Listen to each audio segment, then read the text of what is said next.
बंजारा समाजाचे आराध्य दैवत संत सेवालाल महाराज यांची जयंती रविवारी उत्साहात साजरी करण्यात आली।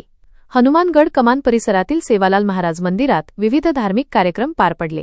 जयंतीनिमित्त गुरुद्वारा ते मंदिरापर्यंत पालखी यात्रा काढण्यात आली। त्यानंतर मंदिरात आरती करून भोग चढवण्यात आला। कार्यक्रमाला आमदार तुषार राठोड, आमदार बालाजी कल्याणकर, शिवसेनेचे प्रवक्ता सुशीलकुमार चव्हाण, प्रकाश राठोड, नीता राठोड यांच्यासह बंजारा समाजातील नागरिक मोठ्या संख्येने उपस्थित होते।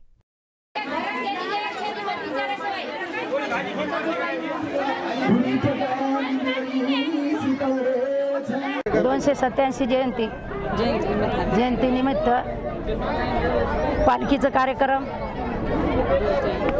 भजन कीर्तन 12 वर्षापासून करत आहे आम्ही।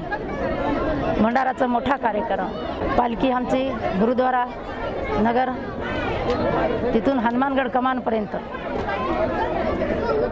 मोठी पालखी निघत असते आमची। त्याच्यानंतर मोठा उत्सव पालखीचा निघत असते। त्याहीप्रमाणे ह्याही वर्षी आम्ही तसंच कार्यक्रम घेत आहे। पाया पडा तुम्ही।